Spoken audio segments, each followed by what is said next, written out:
Hello friends, how are you? Let's start our last topic. ये सिर्फ 2-3 minute की बात है।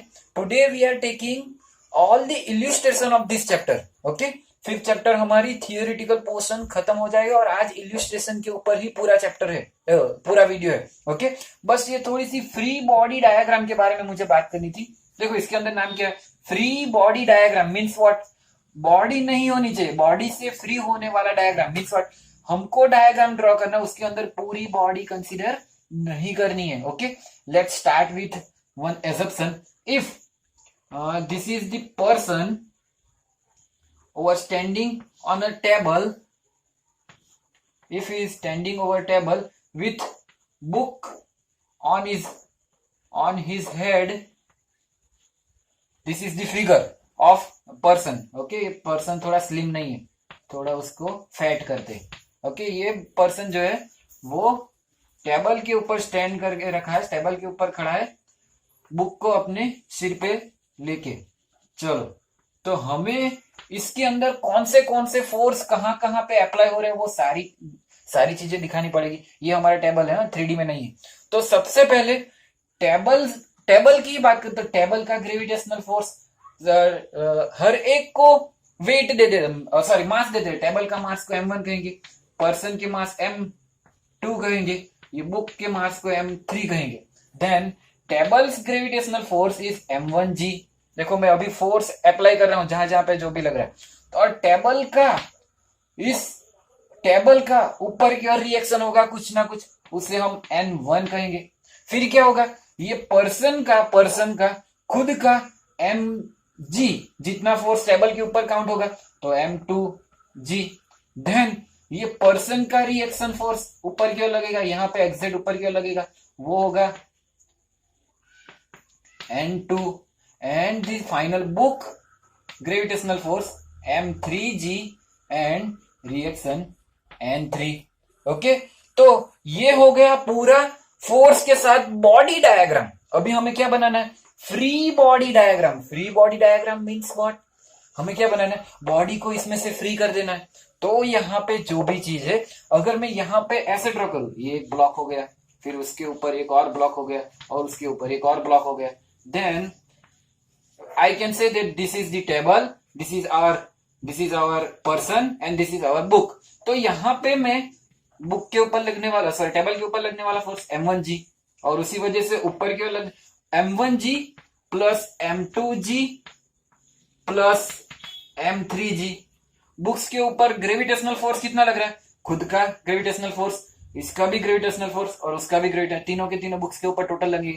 और उसका नॉर्मल जो होगा वो क्या होगा, साइड पे क्यों दिखा रहा हूं, यहाँ पे क्यों नहीं दिख रहा हूं, इसके अंदर भी डाउनवर्ड डायरेक्शन में आने वाला है, इसलिए n1। तो यहाँ पे हम ये लिख सकते हैं n1 is equal to m1g plus m1 plus m2 plus m3 into g। Okay, उसी तरीके इसकी बात करें तो ये जो है बुक्स के ऊपर, सॉरी टेबल के ऊपर, ये पर्सन जो है वो टेबल के ऊपर अपना ग्रेविटेशनल फोर्स लगाएगा m2g इसका, और दूसरा बुक का भी वेट उठाना पड़ रहा है, इसीलिए उसका m3g भी आएगा। टोटल पर्सन के द्वारा टोटल ग्रेविटेशनल फोर्स जो डाउनवर्ड लगेगा वो m2g प्लस m3g होगा।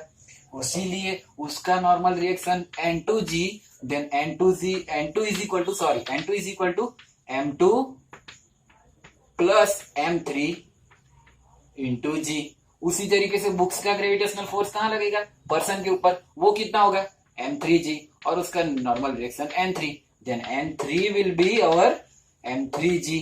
ओके, तो यहाँ पे कोई भी पर्सन नहीं है, कोई भी टेबल नहीं है, कोई भी बुक्स नहीं है, यहाँ पे सिर्फ फोर्स ही डिजाइन किए हुए हैं, जहां जहां पे जो भी फोर्स लगी है वही बात हुई है। तो ये जो फिगर है उसे फ्री बॉडी डायग्राम बोलते हैं। और फ्री बॉडी डायग्राम से क्या मिल जाता है, हमें सिस्टम और सराउंडिंग पता चल जाता है। कैसे? सोचो, अगर हमें सिर्फ बुक्स के लिए लॉ ऑफ मोशन अप्लाई करना है, लॉ ऑफ मोशन क्या क्या हो रहा है क्या नहीं हो रहा है, तो हमको पता चल जाएगा कि बुक्स के ऊपर कौन से फोर्स बुक्स के द्वारा दूसरों पे लग रहे हैं, और बुक्स के ऊपर कौन सा n1g है, वो बुक सॉरी n1g है वो ये पर्सन उसके ऊपर लगेगा। तो n1 बुक्स के ऊपर कौन से फोर्स लग रहे हैं, और बुक्स के ऊपर दूसरा कौन सा फोर्स लग रहा है m3g, और बुक्स कौन सा फोर्स लगा रहा है m2g, और बुक्स ऊपर की ओर कौन सा फोर्स लगा है, M21। तो यहाँ पे फ्री बॉडी डायग्राम से हम किसी भी सिस्टम को इंडिविजुअली, एक को या फिर दो को या फिर कंबाइन तीन को, किसी को भी इंडिविजुअली कैलकुलेट कर सकते हो उसके ऊपर कौन से फोर्स लग रहे हैं। तो अभी मैं फ्री बॉडी डायग्राम की डेफिनेशन बोलूंगा। A diagram, a schematic diagram which are free from body and so on, all the force acting on a body, this diagram is called free body diagram. Easiest way of explaining the free body diagram. Are you understand that? Okay, the free body diagram आपको समझ में आ गया। तो मैंने बताया आज हमारा टॉपिक क्या है, मेनली इल्यूस्ट्रेशन कैलकुलेट करना, और हम आज इल्यूस्ट्रेशन प्रेजेंटेशन मेथड से कैलकुलेट करेंगे। मैं बुक्स के अंदर, आपके अंदर, मोबाइल के अंदर आ जाऊंगा, सिर्फ मेरा ऑडियो सुनाई देगा और हम रफली जो सॉल्यूशन होगा उसे एक्सप्लेन करेंगे। सॉल्यूशन भी पूरा नहीं गिनना है, हर बार जो हो रहा है मैं सिर्फ एक्सप्लेन करूंगा। आपका पूरा अटेंशन चाहिए मुझे। अगर ये मेथड काम लगती है तो हम ये मेथड कंटिन्यू रखेंगे एक्सरसाइज में। अगर ये मेथड से थोड़ा बहुत भी बोर हो रहा है then we are conducting all the exercise over here. Okay, तो एक बार एक नई पैटर्न स्टार्ट कर रहे, अंदर आके मैं अंदर आ जाऊंगा, ऑडियो सुनाई देगा, सॉल्यूशन लिखा होगा, हम उसे एक्सप्लेन करेंगे। उससे क्या होगा, हमारा टाइम थोड़ा कम कंज्यूम होगा और ज्यादा एग्जाम्पल कम टाइम के अंदर कवर अप हो जाएंगे। ओके, तो मैं अंदर आ रहा हूं। हमने लास्ट वीडियो में 5.2, ये जो 5.2 है वो कैलकुलेट डेरिवेशन किया था। तो लेट्स स्टार्ट विथ 5.3। ओके, पहले मैं क्वेश्चन पढ़ूंगा, आप मेरी जो पेन जहाँ पे भी जा रही है ना वहाँ पे अटेंशन देते रहिएगा।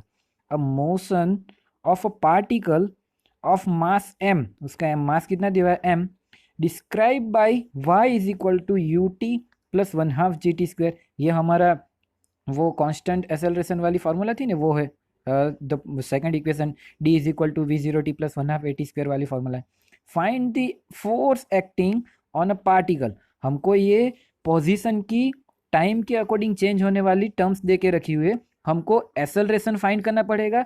एक्सेलरेशन मिल गया तो f is equal to M A के ऊपर से हम लोग क्या है फोर्स कैलकुलेट कर सकते हैं। देखो मैं अभी अपनी फर्स्ट फिंगर से ही लिख रहा हूँ, इसलिए शायद मेरे हैंड राइटिंग इतने कंफर्टेबल नहीं आएंगे, बट आप देखते रहिएगा मैं क्या कर रहा हूँ। ओके, तो ये डेरिवेशन है, ये पता चल गया। चलो देन पहले से फिर से लिखते हैं, y इज इक्वल टू क्या था, यू टी प्लस 1/2 AT²। मेरे पास कर्सर नहीं है, मैं अपनी फिंगर से कर रहा हूँ इसलिए थोड़ा अनकंफर्टेबल होगा, पर आप देखते रहिएगा, आपको अटेंशन यहाँ पे रहेगा तो सब कुछ समझ में आएगा। चलो then if we find one first v, then v is equal to what, dy by D T. dy by D T means what, हमें जो हमारा डिस्टेंस की फॉर्मूला है टाइम रिलेटेड उससे एक बार डिफ्रेंशिएट करना पड़ेगा टाइम से, तो हमें क्या मिलेगा, वेलोसिटी वेक्टर। तो चलो अब हम यहाँ पे डायरेक्ट डिफ्रेंशिएट करते। देन हमको पता है टाइम से ही डिफ्रेंशिएट करना है, तो टाइम से ही डिफरेंस, बाकी की सारी जो भी चीज़ें है वो हमें कांस्टेंट निकालनी पड़ेगी। तो देखो यहाँ पे, तो ये v क्या होगा, v मैं डायरेक्ट लिख रहा हूँ, u कॉमन निकल गया है। t का डिफ्रेंशिएशन क्या होगा 1, y t⁻1 है उसका डिफ्रेंशिएशन करना है तो 1 आगे आएगा, t⁻1 minus 1, 1 minus 1 mean what 0 and t⁻0 means 1। तो यहाँ पे क्या रहेगा u प्लस 1/2 a कॉमन निकल गया 1/2 a। t² का डिफ्रेंशिएशन क्या होगा, t² का डिफ्रेंशिएशन 2 आगे आएगा, t में से 2 माइनस 1 होगा, तो 2 माइनस 1 मीन 1, देन क्या हो गया 2t, तो 2 इंटू टी, ये 2 कैंसिल, तो क्या हो गया, आंसर क्या है, v is equal to u plus A T, U plus A T, ये हमारा v हो गया। अब हमको एक्सेलरेशन फाइंड करना है, तो एक्सेलरेशन फाइंड करना मीन्स व्हाट, एक बार फिर से टाइम रिलेटेड डिफरेंशिएशन करने का है। तो अब एक्सेलरेशन डायरेक्ट फाइंड करते, u यहाँ पे u है, टाइम वाली कोई भी कंपोनेंट है ही नहीं, तो कांस्टेंट का डिफरेंशिएशन 0 होगा, प्लस 2 तो कैंसिल हो गया, तो a कॉमन निकल गया, तो यहाँ पे t दिया हुआ है और t का डिफरेंशिएशन होगा 1, तो acceleration a is equal to क्या हो गया, a ही हो गया। शायद मैंने यहाँ पे a लिख दिया, शायद आपके क्वेश्चन के अंदर यहाँ पे g लिखा हुआ है, देखो यहाँ पे देखो g लिखा हुआ है, ये g है, तो हमारा जो आंसर आएगा यहाँ पे भी g होगा, फिर आगे भी g होगा, तो आंसर जो आएगा फाइनल उसके अंदर a की जगह पे g आएगा। तो हमारा एक्सेलरेशन क्या है, ग्रेविटेशनल एक्सेलरेशन आया। ओके, तो हमें a मिल गया। अब अगर हमें a मिल गया है then f is equal to what, f is equal to what M A, then m mass तो m ही दिया हुआ है यहाँ पे देखो, और एक्सेलरेशन क्या आया g, then our answer will be f is equal to M G. तो ये हमारा आंसर हो गया। समझ में आया क्या था, हमको ये इक्वेशन की 2 बार डिफरेंशिएशन करनी है तो हमें एक्सेलरेशन मिल जाएगा, और एक्सेलरेशन मिलने के बाद हमें फोर्स, एक्टिंग फोर्स होने वाला फोर्स ढूंढना है, तो f is equal to M A. ये क्यों ये इस चैप्टर के अंदर आया, क्योंकि f is equal to M A, Newton second law of motion. हमने ये कौन से चैप्टर में पढ़ा हुआ है, ये Newton second law of motion इस चैप्टर में पढ़ा हुआ है, इसीलिए यहाँ पे आया। ओके, तो डिफरेंशिएशन आएगा तो ये क्वेश्चन आ जाएगा। चलो अब नेक्स्ट क्वेश्चन देखते हैं। The next question will be our, where is the next 5.4। चलो तो फिर यहाँ पे अटेंशन रखिएगा अपना। तो हम पहले क्वेश्चन पढ़ते। A batsman hit back a ball in the same direction, देखो यहाँ पे दिखा, इन the direction of bowler without changing it's initial speed. Okay, सोचो बॉलर बैट्समैन की ओर, यहाँ पे ये जो है वो बॉलर है। ओके, ये बॉलर है और यहाँ पे वो बैट्समैन खड़ा हुआ है। ऐसे बैट्समैन यहाँ पे बैट लेके, उसके पास बैट है। ओके, ये ऐसे बैट्समैन खड़ा हुआ है। तो बॉलर यहाँ से अपनी बॉल को बैट्समैन की ओर डालता है और बैट्समैन फिर से उसे सेम डायरेक्शन में बॉलर के पास भेज देता है। समझ में आया इतना? Without changing initial speed, initial speed भी चेंज नहीं हो रहा है। और इनिशियल स्पीड कितनी दी हुई है, देखो यहाँ पे 12 मीटर पर सेकेंड।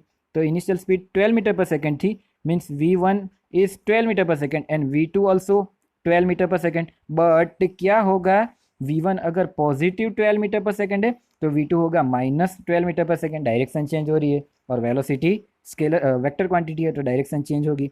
चलो तो फिर से हम क्वेश्चन पढ़ते। A batsman hit a ball in the direction of bowler without changing its initial velocity. If the mass of the ball, then हमें m दिया हुआ है, मास दे दिया। अगर फोर्स कैलकुलेट करनी तो F is equal to M A. पता नहीं अभी फोर्स कैलकुलेट करनी है या क्या कैलकुलेट करना है। If the mass of the ball is 15, determine the impulse. हमें इम्पल्स फाइंड करना है। कौन सी इम्पल्स की पूरी फॉर्मूला आ गई थी। Impulse I is equal to, हमने क्या लिखा था, फोर्स इंटू टाइम पीरियड। और दूसरा क्या लिख सकते हैं, डेल्टा पी। तो हमें ये डेल्टा पी फाइंड करना है। क्यों डेल्टा पी ही फाइंड करेंगे, क्योंकि हमें वेलोसिटी मालूम है 2 टाइम की। Okay, impulse impart to the ball. Okay, ball के ऊपर लगने वाला इम्पल्स क्या है वो हमें फाइंड करना है। Assume the linear motion of ball. Ball linear motion में जिस डायरेक्शन में जा रहा है अपोजिट में आ रहा है। चलो तो हम कैसे करेंगे, एकदम इजी वे। हमको क्या फाइंड करना है, हमको पता चल गया इम्पल्स को। अभी मैं आई बोलूँ तो हमको क्या फाइंड करना है, डेल्टा पी। तो डेल्टा पी क्या होगा, P2 minus P1, final minus initial. P2 की जगह पे क्या लिख सकते हैं, mv2 माइनस mv1। ये तो मोमेंटम तो मालूम है ना, m into V, mass into velocity. अब तो मोमेंटम आ जाएगा। अभी मैंने ये जो m लिखा हुआ है यहाँ पे देखिएगा, यहाँ पे जो मैंने m लिखा हुआ है m, वो m दोनों बार m ही लिखा, m1 और m2 नहीं किया। क्यों, क्योंकि बॉल ही आ रहा था और बॉल ही फिर से जा रहा है तो बॉल का मास तो चेंज नहीं होगा। तो दोनों में से m कॉमन निकाले तो क्या हो गया, V2 माइनस V1। अभी हमको V2 और V1 की वैल्यू भी मालूम है। अगर हम V1 को नेगेटिव ले, जो बॉलर की ओर से बैट्समैन की ओर जो जाने वाली डायरेक्शन है उसे अगर हम नेगेटिव बोले तो रिवर्स डायरेक्शन को हम क्या बोलेंगे, पॉजिटिव। तो reverse direction positive means what, V2 positive होगा और V1 नेगेटिव होगा। कुछ भी लो चलेगा, नेगेटिव V2 नेगेटिव लो, V1 नेगेटिव लो चलेगा, आंसर आएगा वो नेगेटिव में आएगा। हमको मैग्नीट्यूड चाहिए तो बोलना है कि इसका जो मैग्नीट्यूड है वो तो इतना ही होगा, सिर्फ डायरेक्शन चेंज हो रही है। ओके चलो, तो अब क्या करेंगे, हम m की जगह पे वैल्यू रखेंगे। m की वैल्यू क्या दी हुई थी हमें क्वेश्चन के अंदर, देखो m दिया हुआ था 0.15 और वेलोसिटी 12 मीटर पर सेकेंड। देखो यहाँ पे मैं कैलकुलेशन कर रहा हूँ, m इज इक्वल टू 0.15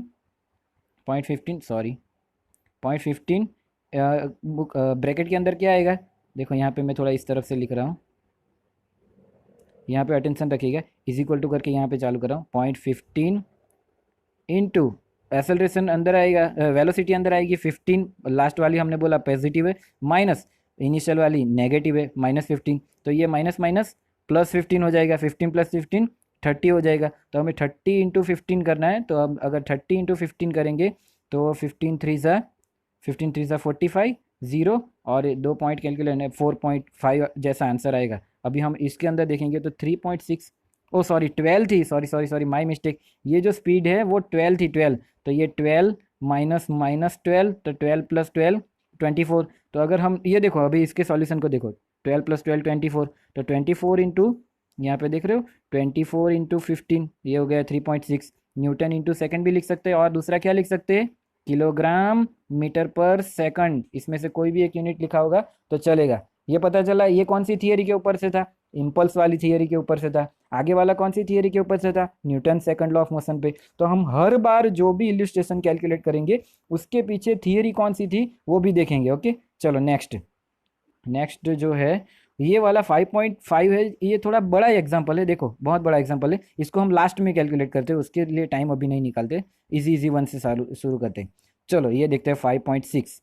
तो इसके अंदर टेंशन की बात आने वाली है, मुझे फिगर देख के ही लग रहा है टेंशन की बात आने वाली है। तो मैं पहले आपको टेंशन के बारे में बता देता हूँ, स्ट्रिंग के अंदर टेंशन क्या होता है। अभी सोचो ये एक वॉल है, सीलिंग है, सीलिंग के ऊपर से ये मैंने स्ट्रिंग निकाली है और यहाँ पे मैं एक एम मास का स्टोन लटका के रखता हूँ। तो इस स्टोन की वजह से इस स्ट्रिंग के अंदर जो भी टेंशन जनरेट होगी वो दोनों डायरेक्शन में होगी। देखो मास क्या कर रहा है, स्ट्रिंग को नीचे की ओर खींच रहा है, और स्ट्रिंग क्या करिए, मास को ऊपर की ओर खींच के रखा हुआ है। तो यहाँ पे क्या हो रहा है, जितना मास का mg होगा, ग्रेविटेशनल फोर्स होगा, उतना ही स्ट्रिंग में टेंशन ऊपर की ओर होगा। अभी अगर स्ट्रिंग में टेंशन ऊपर की ओर है और मास में नीचे की ओर है तो यहाँ पे स्ट्रिंग बैलेंस में, पर ये स्ट्रिंग यहाँ पे भी हमने बांध के रखा हुआ है। देखो कैसा था, ये स्ट्रिंग यहाँ पे भी बांध के रखा हुआ है, नीचे जाके स्टोन के साथ भी बंधी हुई है। तो हमने ये तो देख लिया स्टोन और mg, बट यहाँ पे भी स्ट्रिंग को नीचे की ओर स्ट्रिंग खींच रही है और स्ट्रिंग के अंदर ऊपर की ओर टेंसाइल फोर्स हो रहा है। देखो अभी मैं क्या समझा रहा हूँ, इसको इरेज करके अगर स्ट्रिंग की एक फिगर में ड्रॉ करूँ तो ऐसे ही होगी। ये सब निकाल दो, यहाँ पे ये मेरा स्टोन है, तो स्टोन की वजह से स्ट्रिंग के अंदर टेंशन ऊपर की ओर लग रहा है, उतना ही टेंशन स्ट्रिंग नीचे की ओर और वो ये जो सीलिंग है ना उसे लगा रहेगी। क्यों? क्योंकि अगर सीलिंग के ऊपर से टेंशन टी नहीं लग रहा है तो स्ट्रिंग भी स्टोन को खींचने के लिए अपोजिट डायरेक्शन में टेंशन टी नहीं लगाएगी। ओके, टेंशन टी जो है वो स्ट्रिंग के अंदर दोनों पॉइंट पे होगा, जहां जहां से भी उसे पकड़ के रखा हुआ है उन सारे पॉइंट के ऊपर स्ट्रिंग के अंदर टेंशन जनरेट होगा, और उसकी टेंशन की वैल्यू कितनी होगी, इक्वल होगी। अगर बीच में से कहीं से कटा हुआ नहीं है या फिर बीच में से कोई और डायरेक्शन में फोर्स कुछ और नहीं हो रहा है, अगर एक स्ट्रेट स्ट्रिंग है तो स्ट्रेट स्ट्रिंग के अंदर जो दो पॉइंट के ऊपर स्ट्रिंग कनेक्ट है, जिन दो पॉइंट के ऊपर स्ट्रिंग कनेक्ट है, दोनों पॉइंट के ऊपर स्ट्रिंग के अंदर टेंशन जो है वो इक्वल एंड अपोजिट डायरेक्शन में होगा। अभी फाइनल समझा रहा हूँ, स्ट्रिंग नीचे की ओर खींच रही है और उतना ही स्ट्रिंग के अंदर अपोजिट डायरेक्शन में टेंशन जनरेट हो रहा है जो हमारे मास को पकड़ के रख रहा है। और ये दोनों अपोजिट डायरेक्शन में क्यों है, Newton third law of motion के ऊपर से जितना स्ट्रिंग नीचे की ओर खींचेगी उतना ही स्ट्रिंग में ऊपर की ओर भी टेंशन जनरेट होगा, और वो वाला टेंशन उसे नीचे जो स्टोन है उसे पकड़ के रखेगा। तो हमें स्ट्रिंग के बारे में क्या याद रखना है, स्ट्रिंग के अंदर दोनों पॉइंट के अंदर सेम मैग्नीट्यूड का और अपोजिट डायरेक्शन के अंदर टेंशन जनरेट हो रहा है, अगर बीच में कोई दूसरा पॉइंट इंटरेक्ट नहीं कर रहा है तो। चलो अभी हम अपना क्वेश्चन पढ़ते हैं, आपको अटेंशन मुझे यहाँ पे चाहिए।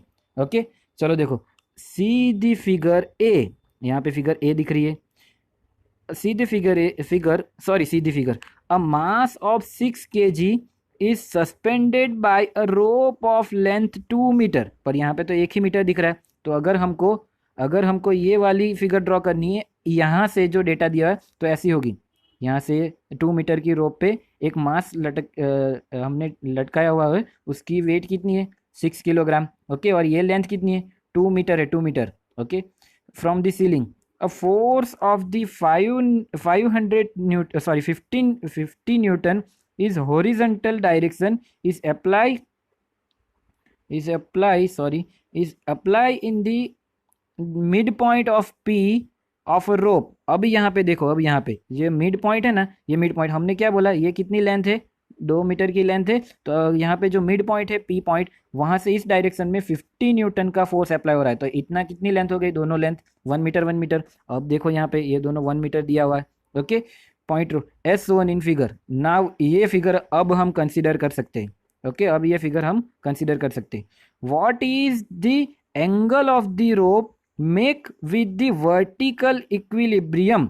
अभी यहाँ पे हमें ये एंगल फाइंड करना है। देखो यहाँ से क्या हो रहा था, यहाँ पे देखते रहिएगा, ये हमारी स्ट्रिंग ऐसे जा रही थी और फिर ऐसे स्ट्रिंग को इस तरफ 50 न्यूटन का फोर्स लग रहा है, नीचे मास 6 किलोग्राम का मास लगा हुआ है। तो हमें ये वर्टिकल इक्विलिब्रियम में जो एंगल है ना वो फाइंड करना है। बट ये जो एंगल होगा, अब हम स्ट्रिंग के टेंसाइल की बात करें, स्ट्रिंग के अंदर जनरेट होने वाले टेंशन की बात करें, तो देखो इस डायरेक्शन में फोर्स लग रही है, यहाँ पे नीचे वेट है, तो नीचे जितना वेट होगा उतना ही टेंशन यहाँ पे होगा T2। यहाँ पे उन्होंने दो टेंशन दिया हुआ है T1 और T2।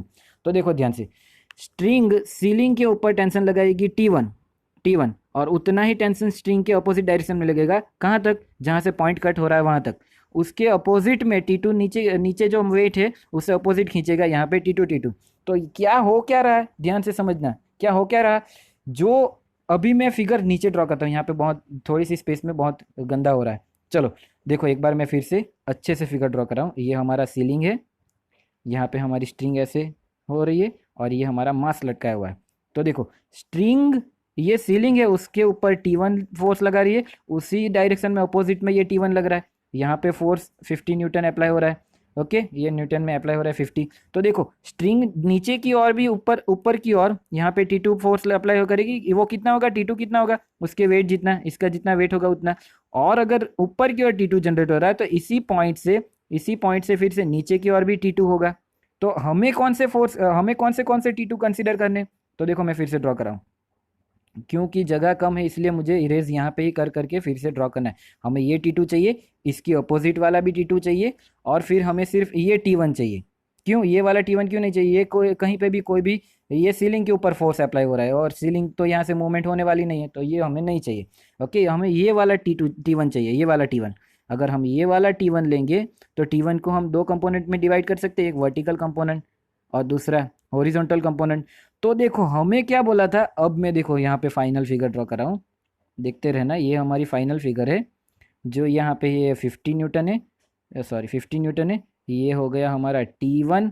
ये नीचे की ओर लग रहा था मास W, सॉरी नीचे की ओर मास लग रहा था वो था W, यहाँ पे W, और ऊपर की ओर लग रहा था वो T2, और T2 के अपोजिट में लग रहा था दूसरा T2। मैंने बोला अपोजिट और इक्वल डायरेक्शन में, इस T1 का भी अपोजिट है यहाँ पे सीलिंग के ऊपर, सीलिंग के ऊपर इस T1 का भी अपोजिट है, पर वो हमें नहीं चाहिए, हमें यही T1 चाहिए, सिर्फ यही। तो T1 के ये दो कंपोनेंट निकल गए, ये T1 और ये भी T1, पर ये कौन सा T1 कॉस थीटा और कौन सा साइन थीटा वो चाहिए। तो उसके लिए हमें चाहिए एंगल, हमें जो एंगल फाइंड करने के लिए बोला है, वर्टिकल इक्विलिब्रियम से हमारे अंदर जो टेंसाइल जनरेट हो रहा है उसने एंगल बनाया हुआ है, सोचो सपोज थीटा। तो अगर ये एंगल थीटा है तो देखो ये जेड, जेड बन रहा है जेड, अगर ये एंगल थीटा है तो फिर ये एंगल थीटा हो जाएगा। अभी यही सबसे ज़्यादा जरूरी है, आपको पता चलना ही चाहिए ये एंगल थीटा है। और अगर ये एंगल थीटा हो गया, ये वाला एंगल, तब अगर ये थीटा है तो T1 की ये वाली कौन सी साइड होगी, T1 कॉस थीटा, नज़दीक वाली साइड, और ये सामने वाली जो है ये वो कौन सी होगी, T1 साइन थीटा। समझ में आ रहा है, तो ये T1 कॉस थीटा हो गया, ये T1 साइन थीटा हो गया। ओके, तो चलो हमने टेंसाइल की बात कर ली। अब दूसरी बात करें, T1 कॉस थीटा के सामने कौन सा है, T2 इक्विलिब्रियम में है, तो T1 कॉस थीटा के सामने है T2, और T1 साइन थीटा के सामने कौन सा है, 50 न्यूटन। तो हमें क्या फाइंड करना, हमें तो थीटा ही फाइंड करना है, हमें एंगल फाइंड करने के लिए बोला है। तो हम इन दोनों इक्वेशन से शुरू करेंगे, T1 cos theta is equal to T2 और T1 sine theta is equal to 50 newton. आपका अटेंशन यहाँ पे होगा तो सब कुछ समझ में आएगा। मैं हॉरिजॉन्टल कंपोनेंट को इक्विलिब्रियम में ला रहा हूँ और वर्टिकल कंपोनेंट को इक्विलिब्रियम में ला रहा हूँ। बस यहाँ पे जो ये T2 है ना, T2 हमें नहीं मालूम है, पर T2 इज इक्वल टू क्या है, वेट है, तो T2 हम वेट से फाइंड करेंगे। अगर आपको ये सारी चीज़ें पता चल गई तो अब हम सॉल्यूशन देखेंगे कि क्या हो रहा है। देखो यहाँ पे आ जाओ, चलो तो पहली फिगर में देखो, अब T1 के दो कंपोनेंट निकलेंगे, T1 ये देखो ये वाली फिगर, T1 के ऊपर वाला कंपोनेंट को T1 cos थीटा, और ये जो हॉरिजॉन्टल कंपोनेंट ना उसे यहाँ पे दिखाया हुआ है, फिर से नीचे भी दिया हुआ है T1 sin थीटा। ओके, नीचे क्या लग रहा है, T2, और सामने हॉरिजॉन्टल में दूसरा कौन सा फोर्स लग रहा है, 50 न्यूटन। बट हमारे पास T2 नहीं है, ये T2 हमारे पास, अगर ये T2 नहीं है तो ये वाली नीचे वाली फिगर देखो, अगर मैं इसको अलग सिस्टम दिखाऊं तो ये सिस्टम मैंने यहाँ पे ड्रॉ करके रखी हुई है। देखो ये सिस्टम, ये जो सिस्टम है वो मैंने यहाँ पे ड्रॉ करके रखी है। तो देखो वेट के अकॉर्डिंग नीचे अगर मास 6 किलोग्राम है तो वेट कितना लगेगा, 60 न्यूटन। जी अगर 10 ले तो देखो यहाँ पे दिया हुआ है जी 10 लेना है। ओके, जी अगर 10 ले तो ये नीचे 60 न्यूटन, तो T2 is equal to what, T2 is equal to 60 newton हो जाएगा। देखो यहाँ पे उन्होंने कैलकुलेशन भी करके रखी हुई है T2 की, T2 is equal to mg m into 10 is equal to 60 newton. चलो तो हमें T2 पता चल गया। तो अब क्या करेंगे, हम इक्विलिब्रियम में है तो T2 is equal to T1 cos theta and 50 is equal to T1 sine theta, ऐसे दो इक्वेशन बनाएंगे। देखो यहाँ पे T1 is equal to T1 cos theta is equal to T2, और दूसरा कौन सा इक्वेशन है, दूसरा कौन सा, T2 की जगह पे 60 लिखा हुआ है, और दूसरा कौन सा इक्वेशन है, T1 इज इक्वल टू 50। समझ में आ रहा है, टेंशन अगर आपको समझ में आ रहा है then you will easily understand that what I am telling to you. अगर आपको टेंशन नहीं मालूम है तो कुछ भी समझ में नहीं आएगा कि यहाँ पे क्या हो रहा है। ओके, टेंशन अपोजिट डायरेक्शन में और कंपेयर में लग रहा है, Newton's third law of motion के ऊपर से, दोनों पॉइंट के ऊपर लगेगा। ओके, हमने T2 फाइंड कर लिया, T2 कैसे फाइंड किया, इसके ऊपर से। ओके चलो, तो फिर ये दो इक्वेशन हो गए। अगर हमें एंगल फाइंड करना है तो देखो यहाँ पे, देखो यहाँ पे है हमारा, ये है T1 साइन थीटा 50 एंड ये है T1 कॉस थीटा 60। अगर मैं इस वाले इक्वेशन को 1 कहूँ और इस वाले इक्वेशन को 2 कहूँ तो मैं 1 को 2 से, सॉरी टू को 1 से डिवाइड कर दूँ, ये मतलब ये डिनोमिनेटर में ले लूँ 2 वाला इक्वेशन, तो क्या हो जाएगा sine theta upon cos theta, तो इसे हम टेन थीटा बोलेंगे। देखो यहाँ पे उन्होंने किया हुआ है, देखो ये जो कैलकुलेशन है वो वही है, बस यहाँ पे उन्होंने गलती से T2 लिख दिया है। यहाँ पे देखो ये T1 कॉस थीटा था, उन्होंने T2 लिख दिया है, यहाँ पे T1 है। ओके, यहाँ पे T1 है, तो T1 कैंसिल हो जाएगा, ये T1 है और ये भी T1 ही है। देखो यहाँ पे ये T1 साइन थीटा और ये T1 cos theta, T1 cancel हो जाएगा, sine theta upon cos theta क्या हो जाएगा टेन थीटा, और 50/60 मीन्स 5/6, तो इसकी वैल्यू आएगी ये 0.833। अब क्या करना है हमें, 0.833 के लिए नेचुरल टेंजेंट में देखना, आप वो बुक में देख लेना, तो हमें आंसर मिलेगा 10 के लिए 39 डिग्री एंड 48 मिनट। ओके, ये आंसर मिल जाएगा 39, तो ये नियरली इक्वल टू कितना हो जाएगा 40 डिग्री हो जाएगा। तो हम अब यहाँ पे हमने जो लिखा हुआ वो देखते हैं, we see that the result do not depend upon the length of the rope और the position of the horizontal force. Okay, जो हमारा रिजल्ट है वो एंगल कितना होगा, वो ना ही लेंथ T1 कितना दिया है वो, और ना ही कितना हम हॉरिजॉन्टल में फोर्स लगा रहे हैं उसके ऊपर डिपेंड होगा। वो डिपेंड किस चीज़ के ऊपर होगा, टेंशन कितना लग रहा है। या फिर हम कह सकते हैं कि हमारा जो थीटा है वो हमें डायरेक्ट एंगल डायरेक्ट हम इजीली फाइंड कर सकते टेंशन के ऊपर से ही। देखो यहाँ पे दोनों चीज़ों में टेंशन ही आ रहा था, ये T2 था और ये भी T2 था, ओ सॉरी ये 50 डिग्री था। चलो, तो हमको क्या मालूम चल गया, हमको ये फाइंड हो गया, हमें एंगल जो फाइंड करना था, कौन सा एंगल हमने फाइंड किया, ये वाला एंगल थीटा फाइंड किया, और वही एंगल यहाँ पे भी थीटा था, इसीलिए हमको फाइंड करने के लिए ये बोला था, तो वो हमने फाइंड कर लिया थीटा। चलो, होप सो कि आपको टेंशन के बारे में सारी चीज़ें पता चल गई होगी। तो ये कौन सा एग्जाम्पल था, equilibrium of body, equilibrium of system, equilibrium of particle, हमने जो वो पढ़ा था उसके ऊपर था कि हमने ये पढ़ा था कि हम अगर हमारी फोर्स है वो वेक्टर क्वांटिटी है तो हम हॉरिजॉन्टल इक्विलिब्रियम भी कर सकते और वर्टिकली भी इक्विलिब्रियम दिखा सकते। मैंने लिखा हुआ था sigma F X is equal to be zero और sigma F Y is equal to be zero. देखो यहाँ पे अगर आप डायरेक्ट ये दिखाओगे, ये दिखा है ना, ये देखो T1 is equal to T1 cos theta, T1 cos theta is equal to T2, तो इसका क्या मीनिंग है, वही है ये T1 cos theta plus minus T2 is equal to zero, ये इक्विलिब्रियम ही है। इक्विलिब्रियम मीन्स व्हाट, कि is equal to force zero होना चाहिए, तो T1 ऊपर वाली डायरेक्शन पॉजिटिव, नीचे वाली डायरेक्शन नेगेटिव, तो ये माइनस T2 उस तरफ चला जाएगा, तो ये बन जाएगा इक्वेशन। इसीलिए ये जो इक्वेशन है वो इक्विलिब्रियम इक्वेशन के ऊपर से, तो ये थियरी इक्विलिब्रियम इक्वेशन के ऊपर से है। समझ में आ रहा है, इक्विलिब्रियम वाली थियरी आपको पता चलनी चाहिए। और दूसरी चीज़ ये कैलकुलेट करने के लिए आपको टेंशन के बारे में पता चलना है, जिसके बारे में मैंने पहले बात करके रखी हुई है। चलो, अब देखते हैं नेक्स्ट वाला क्वेश्चन। अभी जो हमारा नेक्स्ट वाला क्वेश्चन है वो फ्रिक्शन के ऊपर आ गया, देखो म्यू दिख रहा है यहाँ पे। चलो, तो हम देखते हैं, तो क्वेश्चन पढ़ रहा हूँ, अटेंशन दीजिएगा। Determine the maximum acceleration find करने, मैक्सिमम स्पीड नहीं, मैक्सिमम एक्सेलरेशन फाइंड करने के लिए बोला है, of the train in which a box laying on the floor. देखो हम फिगर ड्रॉ करें तो ये हमारी ट्रेन है। ओके, ये हमारी ट्रेन है, इलेक्ट्रिक ट्रेन है, ऐसे वो करंट है वो ऊपर लगा होगा, यहाँ पे फ्लोर के ऊपर एक बॉक्स, ये हमारी ट्रेन है। ओके, फ्लोर के ऊपर एक बॉक्स रखा हुआ है, laying on the floor will remain stationery.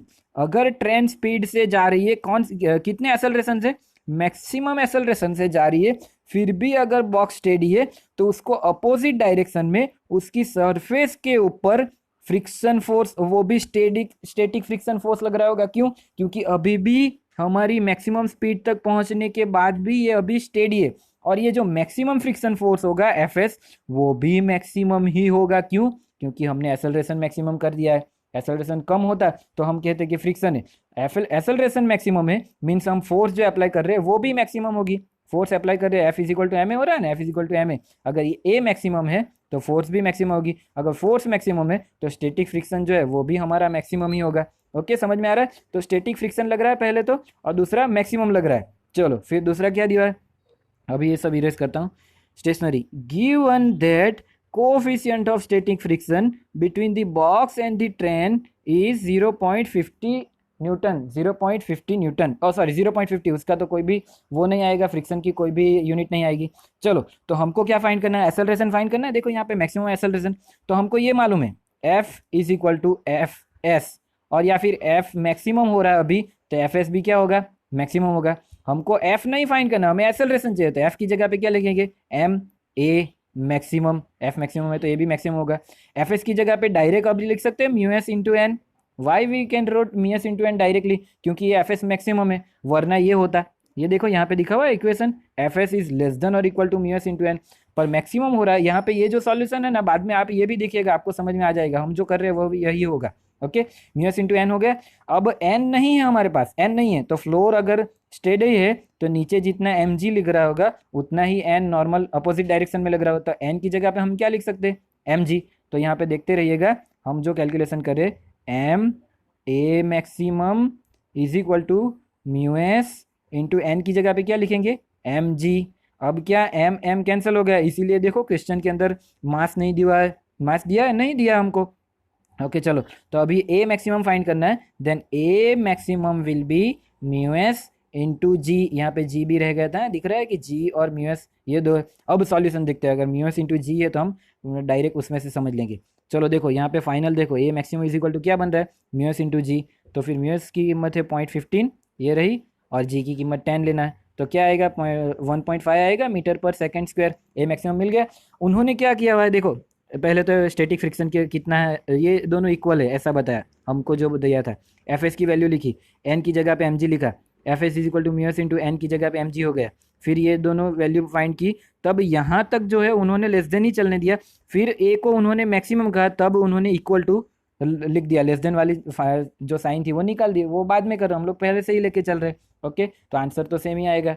Okay, वही है देखो, म्यू एस इंटू जी, तो 0.15। तो ये कैलकुलेशन इस इलस्ट्रेशन के अंदर हमें क्या मालूम होना चाहिए, स्टैटिक फ्रिक्शन के बारे में पूरी डिटेल मालूम होनी चाहिए। देखो हम पूरे चैप्टर के अंदर क्या क्या पढ़ के गए, कौन सी थियरी थी, उसके ऊपर से कैसे के इलस्ट्रेशन आ रहे हैं वो बात कर रहे हैं। ओके, यहाँ पे स्टैटिक फ्रिक्शन की फॉर्मूला आपको या फिर स्टैटिक फ्रिक्शन के बारे में सब कुछ मालूम है, तब आप इजीली कैलकुलेट कर सकते हो।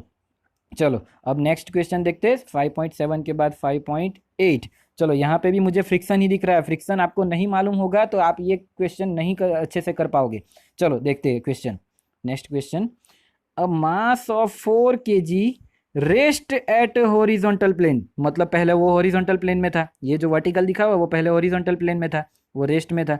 The plane is gradually incline until an angle theta is equal to 15 with horizontal means what. अब क्या हो रहा है, ये जो प्लेन है वो इंक्लाइन हो रहा है, ऐसे इंक्रीज हो रहा है, देखो ऐसे ऐसे ऐसे ऐसे ऐसे प्लेन ही ऊपर जा रहा है, प्लेन कंटिन्यू ऊपर जा रहा है, तो ये हमारा इंक्लिनेशन आ गया। वो थीटा कितना होना चाहिए, थीटा 50 डिग्री होना चाहिए। तो अगर इंक्लाइन हो गया तो अब क्या होगा, ये हॉरिजॉन्टल के साथ इंक्लाइन 15 डिग्री हो गया, तो अभी मास यहाँ पे आ गया, ये वाली फिगर ड्रॉ हो गई। ओके चलो, तो अभी इतना समझ में आ गया। With horizontal plane the mass just slide means what, 15 degree आने पर मास थोड़ी सी स्लाइड होना शुरू हो रहा है, means 15 degree is the maximum angle where the static friction is maximum. समझ में आ रहा है, स्टैटिक अगर यहाँ से अब स्लाइड करना शुरू कर रहा है तो अपोजिट डायरेक्शन में जो ये स्टैटिक फ्रिक्शन लग रहा है, ये एफ एस, अगर मैं यहाँ पे एफ एस लिखूँ तो अभी फिर से एफ एस क्या होगा, मेरा मैक्सिमम होगा। क्यों, क्योंकि वहाँ से जस्ट स्लाइड करना शुरू कर रहा है। ओके चलो, तो ये सब इरेज करके देखते। What is the coefficient of static friction, मतलब अभी हमें म्यू एस फाइंड करना है। The block and the surface, block and surface के बीच के स्टैटिक फ्रिक्शन कौन सा है, वो हमें म्यू एस जो है वो फाइंड करना है। चलो तो फिर यहाँ पे ही देखते, यहाँ पे ही देखते कौन से फोर्स इक्विलिब्रियम होंगे। अब पहले तो कौन से फोर्स अप्लाई होंगे, 3 फोर्स, एक एम जी, एक normal force N and the friction force F. अभी एम जी के हम 2 कंपोनेंट निकालेंगे, एम जी कॉस थीटा और एम जी साइन थीटा। अभी ये इक्विलिब्रियम में देखो, इक्विलिब्रियम में अभी जस्ट स्टार्टिंग होने ही वाली है स्लाइडिंग, मतलब तहाँ तक 15 डिग्री के बाद 15 डिग्री से 15.00001 भी पकड़ेंगे तब भी ये स्लाइड होगा, ऐसा पकड़ के चलना है। 15 डिग्री पे जस्ट स्लाइड स्टार्ट करने वाला है, मतलब अभी इक्विलिब्रियम में है। ओके, तो क्या होगा, एफ एस के अपोजिट में क्या है, एम जी साइन थीटा, और एन के अपोजिट में क्या है, एम जी कॉस थीटा। तो अगर वो 2 इक्वेशन, ये देखो यहाँ पे लिख के रखा हुआ है, M G is equal to F S and M G sine theta is equal to, देखो M G sine theta is equal to F S and M G cos theta is equal to N. अगर हम ratio ले लेते हैं, क्यों ratio ले लेते हैं, एन हमको फाइंड करना है म्यू एस, हमको फाइंड करना है म्यू एस, और म्यू एस आएगा एन के अंदर, सॉरी एफ एस के अंदर, mu S into N, mu S into N होगा। एन एन हम इजीली एक दूसरे से कट कर सकते हैं अगर हम दोनों का रेशियो ले ले तो अगर दोनों का रेशियो लेते तो एम जी कट हो जाएगा, sine theta upon cos theta is equal to tan theta, और राइट हैंड साइड पे हो जाएगा एफ एस अपन एन।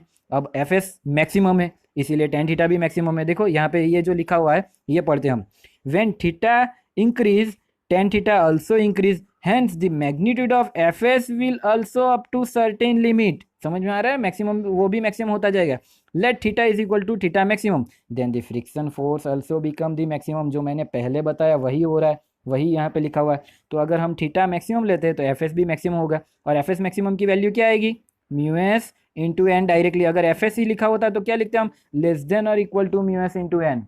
समझ में आ रहा है। तो अभी म्यू एस इंटू एन हो गया, तो यहाँ पे होगा म्यू एस इंटू एन, नीचे भी है एन, एन एन कट हो जाएगा, तो tan theta is equal to क्या हो जाएगा, म्यू एस। और थीटा हमको मालूम है, हमें म्यू एस फाइंड करना है। तो 10-15 डिग्री की वैल्यू क्या आ रही है, 10-15 डिग्री की वैल्यू आ रही है 0.2679, ओके 0.2679। तो ये हो गया हमारा म्यू एस। तो mu S near equal to क्या हो रहा है, 2.27। समझ में आ रहा है ना आपको। तो ये भी हो गया इक्वेशन इक्विलिब्रियम और फ्रिक्शन के बीच की अंडरस्टैंडिंग के ऊपर से। ये इल्यूस्ट्रेशन कैसे होगा, फ्रिक्शन और जो इक्विलिब्रियम है आपको पता है उसके ऊपर से हो जाएगा। फिर सिर्फ एक चीज़ पता होनी चाहिए कि कब एफ एस लेना है और कब एफ एस मैक्सिमम लेना है। एफ एस मैक्सिमम हम कब ले सकते हैं, जब हमारी वेलोसिटी मैक्सिमम हो, या फिर एक्सेलरेशन मैक्सिमम हो, या फिर जस्ट स्टार्टिंग टू स्लाइड हो, ऐसा सब कुछ हो तो समझो कि एफ एस मैक्सिमम है। समझ में आ रहा है। चलो अब नेक्स्ट देखते हैं 5.9। तो 5.9 क्या है, 5.9 कहाँ पे है, ये रहा। चलो यहाँ पे भी ये ट्रॉली वाली एग्जांपल है, मीन्स यहाँ पे अब मोशन में होगा। तो मोशन में होगा तो F is equal to M S से शुरू करेंगे, पर फ्रिक्शन लग रहा है कि नहीं दिख रहा है वो भी देखना होगा, और टेंशन तो होगा ही, टेंशन तो होगा ही। देखो यहाँ पे टी दिया हुआ है, टेंशन तो होगा ही होगा। चलो स्टार्ट करते हैं क्वेश्चन रीड करके। What is the acceleration of block. मैं यहाँ पे अकेले ही बोल रहा हूँ, लास्ट इल्यूस्ट्रेशन पे हम पहुंच गए। मैं पहले से बता रहा हूँ, आपका अटेंशन ज़्यादा चाहिए यहाँ पे। ये बहुत ही अच्छी पैटर्न है, हमको क्वेश्चन पढ़ने में या फिर लिखने में टाइम कम जा रहा है, डेटा बनाने में भी कम जा रहा है। मुझे सिर्फ एक्सप्लेन करना है कि कैसे हो रहा है।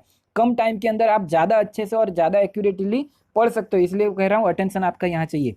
चलो फिर से, what is the acceleration of block and trolley. मतलब हमें एक्सेलरेशन फाइंड करना है ये ब्लॉक एंड ट्रॉली का। सोवन trolley Sovan in a figure, हमें इसका एक्सेलरेशन फाइंड करना है। अगर ये डायरेक्शन में ये मूव हो रहा है तो हमें ये एक्सेलरेशन ए फाइंड करना है। If the coefficient of kinematic friction, अभी मोशन में है तो काइनेमेटिक फ्रिक्शन आएगा, kinematic friction between the trolley and the surface is 0.04। तो ये क्या दिया हुआ अभी, म्यू के दिया हुआ है, म्यू के इज इक्वल टू 0.04 दे के रखा हुआ है। What is the tension in the string, हमें टेंशन भी फाइंड करनी है। हमें दो चीजें फाइंड करनी है, दो चीजें, एक है एक्सेलरेशन और दूसरा है ये टेंशन। तो अभी हम सिस्टम के बारे में अच्छे से पढ़ लेते हैं। ये एक डिफरेंट सिस्टम है, ये एक डिफरेंट सिस्टम है। बट यहाँ पे देखो स्ट्रिंग जो है, स्ट्रिंग वो ये जो स्ट्रिंग है ना, वो ये ट्रॉली, यहाँ पे भी एक ट्रॉली रखी हुई है, उस ट्रॉली के ऊपर से डायरेक्ट आ रही है। तो याद रखो यहाँ पे कोई पॉइंट कट करने वाला पॉइंट नहीं है। तो यहाँ पे जो टेंशन है वही टेंशन यहाँ पे इक्वल और अपोजिट में होगा। दिख रहा है आपको, ये equal and opposite tension T T ही लिखा हुआ है दोनों जगह पे, टी और यहाँ पे भी टी। तो दोनों जगहों पे टेंशन एक जैसा है। यहाँ पे जो टेंशन है वही टेंशन यहाँ पे भी है, इक्वल और अपोजिट। और ये वाला टेंशन जो है वो वेट के अपोजिट में। अगर इसका वेट इसका मास 3 किलोग्राम है तो वेट क्या हो जाएगा उसका, 30 न्यूटन। तो अगर 30 न्यूटन मास है तो ये 30 वाला न्यूटन मास डाउनवर्ड डायरेक्शन में मोशन करेगा ए एक्सेलरेशन से।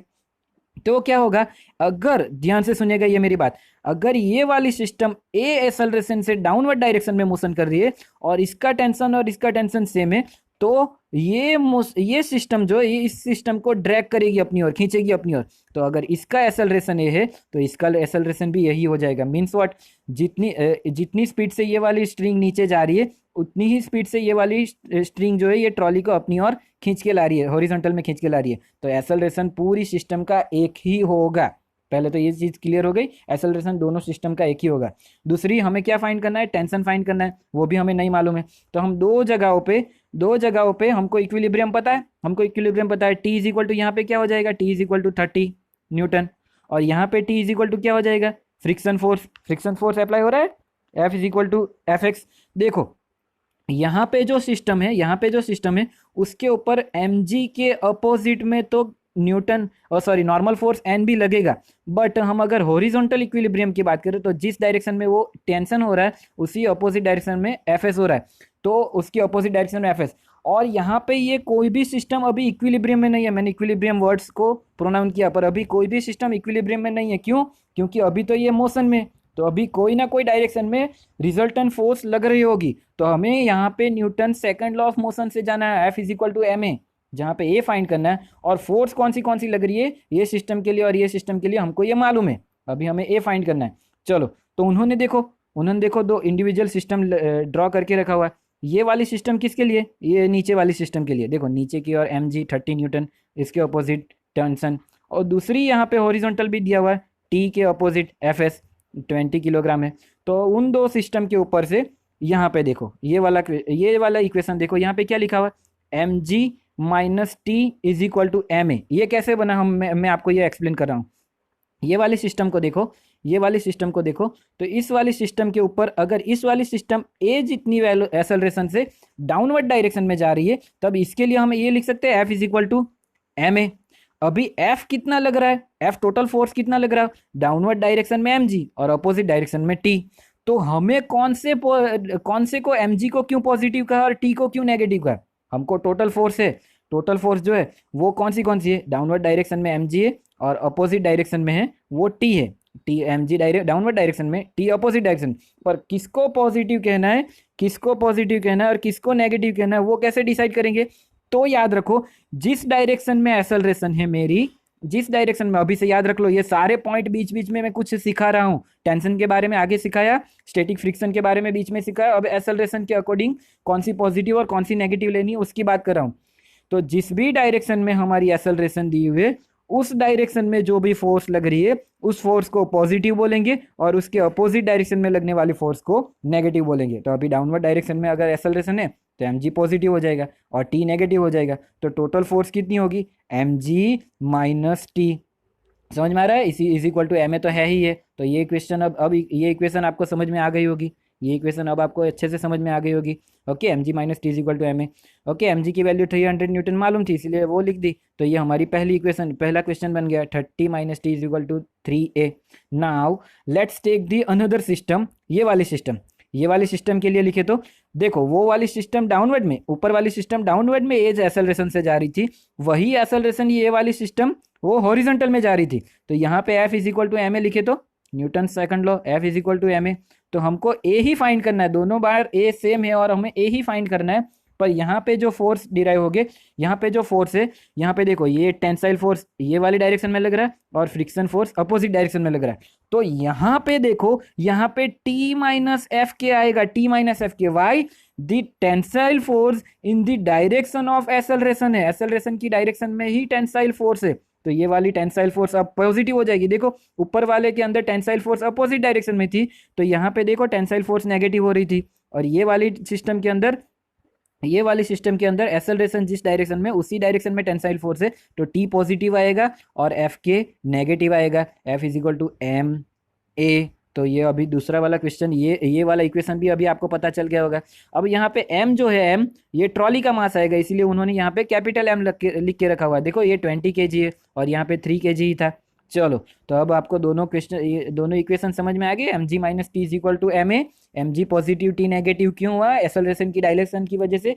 और दूसरा T minus F K is equal to M A, और यहाँ पे एम ट्रॉली का मास होने की वजह से चेंज हो रहा है। चलो, तो फिर अब क्या करेंगे, एफ के की जगह पे उन्होंने क्या लिखा हुआ है, देखो एफ के की जगह पे म्यू के इंटू एन, और एन की जगह पे ट्रॉली के लिए क्या लिख सकते हैं, मैंने पहले ही बताया, ट्रॉली के ऊपर अपोजिट डायरेक्शन में दोनों फोर्स लग रहे हैं। एम जी नीचे की ओर लग रहा है और नॉर्मल फोर्स ऊपर की ओर लग रहा है। तो एम एन की जगह पे हम एम जी लिख सकते हैं ना इजीली। ओके, तो देखो यहाँ पे एम जी, एन की जगह पे एम जी लिखा हुआ है, तो T minus mu K into M G is equal to M A. हमें दो इक्वेशन मिल गए, T minus A is equal to 20 और यहाँ पे था 30 minus T is equal to 3a। चलो, यहाँ से मैं कैलकुलेशन खुद से करूँगा। देखो 30 minus T is equal to 2a, और सॉरी 3a, और दूसरा ये वाला इक्वेशन था t minus 8 is equal to 20a। ये दो इक्वेशन थे। तो देखो अभी हमको a भी फाइंड करना है और t भी फाइंड करना है। तो मेथड क्या है, अगर कुछ भी करो, दो मेथड है, या तो आप डायरेक्ट डिवाइड कर दो। अगर मैं डिवाइड करूंगा दोनों इक्वेशन को, तो ए कैंसिल हो जाएगा और हमें टी फाइंड हो जाएगा। पहले उस टी की वैल्यू कोई भी एक इक्वेशन के अंदर रख दो, तो हम क्या कर लेंगे, तो उससे क्या होगा, ए भी मालूम पड़ जाएगा। तो ये मुझे बताना था कि या तो आप पहले डिवाइड करो और टी फाइंड करके ए फाइंड करो, या फिर दूसरी पैटर्न है दूसरी पैटर्न है क्या था question, 30 minus T is equal to 3a और t minus 8 is equal to 20a। दूसरी पैटर्न है डायरेक्ट, पहले डायरेक्ट समेशन कर दो या फिर सब्सट्रैक्शन कर दो। ये वाले लेफ्ट हैंड साइड में से ये लेफ्ट हैंड साइड में समेशन कर दूंगा तो राइट हैंड साइड पे भी समेशन हो जाएगा। तो देखो माइनस टी और प्लस टी कैंसिल हो जाएगा, तो डायरेक्ट हमें 30 माइनस 8 ही करना है। 30 माइनस 8 करूंगा तो क्या आएगा 22 is equal to 3a plus 20a कितना हो जाएगा 23a। तो अभी a फाइंड करना है तो क्या हो जाएगा 22/23। और यहाँ पे देखो उन्होंने वही किया हुआ है, ये जो सॉल्यूशन में डायरेक्ट लिखा हुआ है 20 is equal to 23a, 22 is equal to 23a, ये हमने कैसे किया, फर्स्ट जो इक्वेशन है, फर्स्ट इक्वेशन कहाँ पे, ये वाला इक्वेशन, और जो सेकंड इक्वेशन बनाया हमने ये वाला इक्वेशन, दोनों का एडिशन करे, इक्वेशन 1 और इक्वेशन 2 का एडिशन। तो लेफ्ट हैंड साइड पे अगर टी एक बार पॉजिटिव और ए टी एक बार नेगेटिव है तो वो कैंसिल हो जाएगा। तो 30 में से अगर -8 होगा तो 22 रहेगा लेफ्ट हैंड साइड पे, और 3a और 3a और 20a था ना, उन्होंने रॉन्ग, हर बार कुछ ना कुछ रॉन्ग लिख रहे हैं, यहाँ पे 20a था, is equal to total 23a हो रहा है, समझ, हाँ सॉरी बराबर है, 30 minus 8 is equal to 23a direct हो रहा है, 3a plus 20a is equal to 23a। तो a इज इक्वल टू क्या हो जाएगा 22/23। समझ में आ रहा है ना। या तो याद रखो पहली मेथड है एडिशन या फिर सब्सट्रैक्शन, दूसरी मेथड है या तो पहले डायरेक्ट डिवीजन करो, या तो पहले डिवीजन करो बाद में करो, या फिर करो पहले एडिशन और सब्सट्रैक्शन बाद में डिवीजन, कुछ भी करो आंसर आएगा ही। ओके, उन्होंने पहले एक ही इक्वेशन में एक ही क्वेश्चन फाइंड कर लिया, फिर उसने क्वेश्चन इक्वेशन 1 के अंदर एक ही वैल्यू इनपुट कर दी। एक ही वैल्यू क्या आई थी उनकी 0.96, अगर वो इनपुट कर देंगे तो हमें टेंसाइल फोर्स से वो भी मिल जाएगा। देखो यहाँ पे मैं कोई भी कैलकुलेशन नहीं कर रहा हूँ, ना ही आपको अभी कैलकुलेशन करना है, आपको सिर्फ समझना है। फिर ये पूरी वीडियो को आपने अगर पूरी नोट डाउन करके रखी हुई है तब आपको क्या करना है, उसके बाद क्या करना है, उसके बाद साले इल्यूस्ट्रेशन बैठ के फिर से आपको कैलकुलेट करने। अभी हमने जो 5.5 छोड़ दिया था वो वाला इक्वेशन, वो वाला क्वेश्चन देखते। चलो यहाँ पे अटेंशन रखिएगा, ये थोड़ा बड़ा वाला क्वेश्चन है और बोरिंग मत होना, पूरा अटेंशन यहाँ पे रखेगा। चलो, 2 identical billiard balls are strike at a wall with same speed. Okay, 2 identical ball है, वो जो वॉल के ऊपर है, 2 अलग अलग केस है। देखो ये पहला वाला केस है और ये दूसरा वाला केस है, दोनों केस के अंदर बॉल की स्पीड है वो सेम है but at a different angle. देखो ये पहले वाले केस में डायरेक्ट 90 डिग्री से डायरेक्ट स्ट्रेट में जा रहा है और रिवर्स में आ रहा है, यहाँ पे 30 डिग्री एंगल बना रहा है वर्टिकल के साथ, तो 30 डिग्री से ही बाहर निकलेगा। ओके, वो हमें रिफ्लेक्शन मालूम है ना, रिफ्लेक्शन इनिशियल और फाइनल के बीच में वर्टिकल के साथ एंगल दोनों सेम होगा। ओके, चलो अब देखेंगे आगे, ये फिर से मैं पढ़ रहा हूँ, with different angle. Okay, with different angle at and get the reflected without any change in speed means what, initial जो वेलोसिटी है वही फाइनल वेलोसिटी। अगर हमें मैग्नीट्यूड नहीं दिया, इनिशियल u है तो फाइनल क्या होगी u ही होगी, पर ये अगर ये पॉजिटिव है तो ये नेगेटिव होगी, वो हम एक्स वाई एक्सिस के ऊपर से डिराइव करेंगे। चलो इस वाले सम के अंदर, then what is the direction of force on a wall due to the ball, due to the ball, ball की वजह से वॉल के ऊपर लगने वाली फोर्स की डायरेक्शन फाइंड करने के लिए बोलिए, and the ratio of the magnitude of impulse impart to the ball by the wall. हमको क्या करना है, पहले तो फोर्स कितना अप्लाई हो रहा है वो फाइंड करना है, दूसरी इम्पल्स का रेशियो फाइंड करना है, रेशियो, दोनों बार इम्पल्स अलग अलग से फाइंड करनी है, डिफरेंट टाइम पे, सॉरी डिफरेंट सेक्शन के अंदर इम्पल्स फाइंड करनी है, और उस इम्पल्स 1 बाई इम्पल्स 2 या फिर इम्पल्स 2 बाई इम्पल्स 1, हम 1/2 करेंगे, इस केस को 1 कहेंगे और दूसरे वाले केस को 2 कहेंगे, तो हमें 1/2 इम्पल्स भी फाइंड करना है। चलो तो हम एक एक करके स्टार्ट करते। यहाँ पे तो बहुत कुछ करके रखा हुआ है, इम्पल्स दोनों केस में इम्पल्स ही फाइंड कर रहे हैं, इम्पल्स। तो ये वाले सॉल्यूशन को ही समझते हैं। चलो हम बहुत ज़्यादा टाइम नहीं लेते हुए, let mass of U, sorry the mass of U is, ये वेलोसिटी है, इन्होंने बहुत सारी गलती करके रखी हुई है। Let the mass of ball is U, mass है, मास नहीं है, मास को तो एम ही कंसीडर करेंगे, जो वेलोसिटी है वो यू है। लेट द वेलोसिटी ऑफ, ये देखो, let the velocity of each ball before collision is U considering X Y axis as shown in figure. यहाँ पे देखो ये एक्स वाई एक्सिस भी देके रखी हुई है। Impulse force is equal to change in momentum ही होगा, impulse force is equal to change in momentum, momentum की फॉर्मूला क्या है, p is equal to mv। Then अगर हम x डायरेक्शन के इम्पल्स फोर्स को पी एक्स कहेंगे तो ये इनिशियल इम्पल्स फोर्स इस वाले केस के अंदर, केस 1 के अंदर उन्होंने केस ए कह के रखा हुआ है, वो देखो पी एक्स के अंदर क्या होगा, एम वी वाई। जाते वक्त देखो उसका मास क्या होगा, एम, और वेलोसिटी कितनी है, यू, देन ये एम वी हो गया सॉरी। एंड रिटर्न आते वक्त फाइनल के अंदर वेलोसिटी की डायरेक्शन चेंज हो रही है, तो वो u क्या हो जाएगा, माइनस, मास तो वही है। Then initial M V is equal to M U and final M V is equal to minus M you.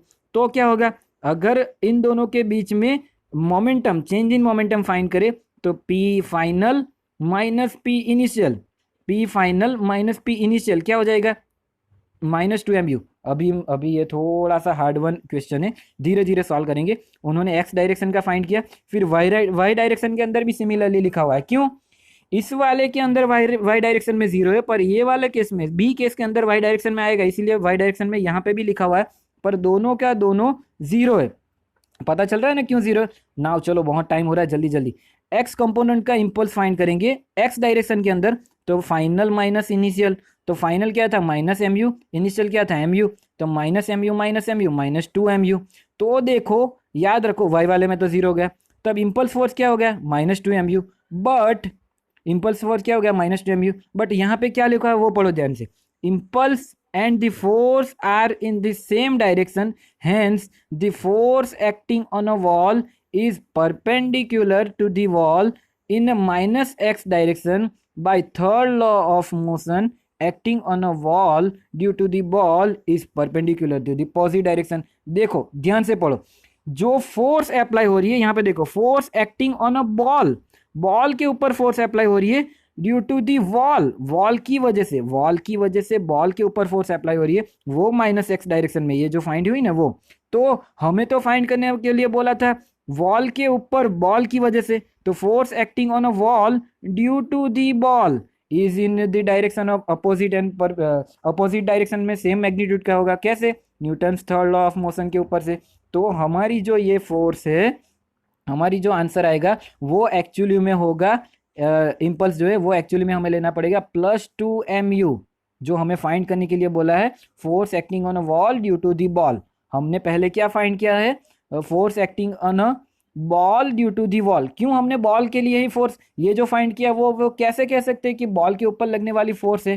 क्यों, क्योंकि हमको बॉल की वेलोसिटी मालूम है, इनिशियल और फाइनल, तो फोर्स कौन लगा रहा होगा, वॉल लगा रही होगी। तो हमें बाद में क्या पूछा है, वॉल के ऊपर कितना फोर्स लगा रहा है, हमको वॉल की इनिशियल और फाइनल वेलोसिटी नहीं मालूम है, हमने बॉल से फाइंड की, और वही होगी पर इक्वल है ना, अपोजिट डायरेक्शन में होगी, वो हमने न्यूटन के थर्ड लॉ के ऊपर से पढ़ा हुआ है। अब चेक करेंगे हम केस 2, अब क्या चेक करेंगे हम, केस 2।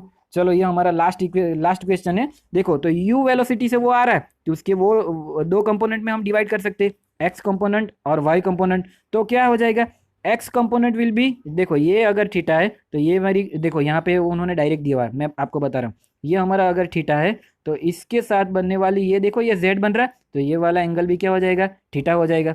अगर ये थीटा है तो ये थीटा है, तो ये वाला u के दो कंपोनेंट निकलेंगे, ये वाला हो जाएगा u cos थीटा और ये वाला हो जाएगा वर्टिकल u sin थीटा। उसी तरीके से अगर इम्पैक्ट करके रिवर्स आ रहा है तो ये मेरा u है, तो ये अगर मेरा एंगल थीटा है तो ये वाला वर्टिकल हो जाएगा u sin थीटा और ये वाला हो जाएगा u cos थीटा। समझ में आ रहा है ना सब कुछ आपको। अब देखो मैं यहाँ पे ये जो इन्होंने फिगर में ड्रॉ करके रखा, ये u sin थीटा वर्टिकल, इसका भी u sin थीटा डाउनवर्ड में ही है, मैंने यहाँ पे ड्रॉ करके रखा था।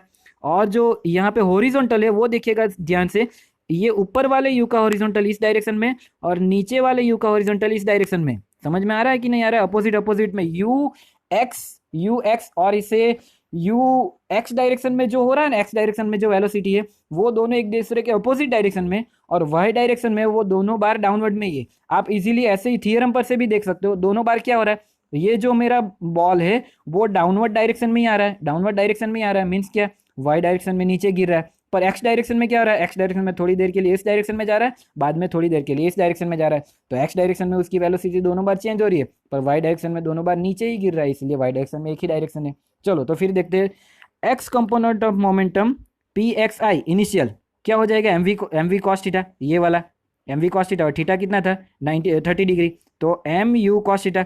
फिर x component of p final x direction में, तो ये वाला क्या हो जाएगा, माइनस एम यू, यू की डायरेक्शन देखो ये पॉजिटिव थी तो ये डायरेक्शन चेंज हो रही है नेगेटिव, तो minus M U cos theta. वही उसी तरीके से वही डायरेक्शन में minus M U sine theta, क्यों माइनस दिया है? क्योंकि ये वाला तो इनिशियल था, पर वो जो जा रहा है ना वाई की माइनस डायरेक्शन में जा रहा है, इसलिए वाई की माइनस डायरेक्शन माइनस यू, और ये फाइनल कंपोनेंट है वो भी वाई की माइनस डायरेक्शन, इसलिए फिर से minus M U sine theta ये। तो अगर हम एक्स और वाई डायरेक्शन में इंडिविजुअल हम अगर कंपोनेंट से इम्पल्स फाइंड करें तो एक्स डायरेक्शन में कंपोनेंट में फोर्स होगा, एक्स डायरेक्शन के कंपोनेंट में जो इम्पल्स फोर्स होगा वो P X F minus P X I होगा। तो वो दोनों ही माइनस था, नहीं एक माइनस था और एक प्लस था। यहाँ पे देखो एक्स डायरेक्शन में इनिशियल था वो प्लस था, यहाँ से भी देखो ये वाला प्लस था और फाइनल था वो माइनस था। तो यहाँ पे देखो अगर उन दोनों के बीच में माइनस की साइन है, पहले वाला माइनस था, सॉरी फाइनल वाला माइनस था, इनिशियल वाला प्लस था, तो ये दोनों माइनस रह गए, उस वजह से आंसर क्या आया minus two M U. But Y component देखे तो वाई कंपोनेंट दोनों एक जैसे है, माइनस माइनस, तो ये माइनस साइन थीटा है, माइनस माइनस साइन थीटा है, तो माइनस माइनस ये प्लस हो जाएगा, तो एक माइनस है और एक प्लस, तो इनका आंसर आएगा 0। समझ में आ रहा है? बाय टेकिंग दी रेशियो, हमें क्या फाइंड करना था? रेशियो फाइंड करना था। हमको स्टार्टिंग में क्या आंसर मिला था? हमको स्टार्टिंग में क्या आंसर मिला था? प्लस टू एम यू, और लास्ट में क्या आंसर मिला? लास्ट में भी सिर्फ एक्स डायरेक्शन में ही मिला, और ये भी होगा plus two M U cos theta. Y plus two M U cos theta होगा।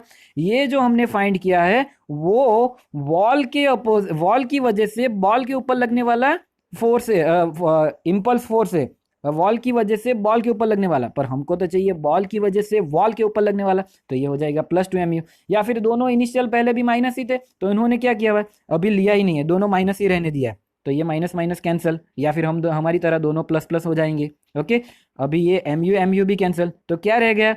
क्या रह गया? 2 के डिनोमिनेटर में कॉस 30, और 2 के डिनोमिनेटर में कॉस 30 है, कॉस 30 की वैल्यू आई √3/2, तो डिनोमिनेटर का डिनोमिनेटर ऊपर चला जाएगा।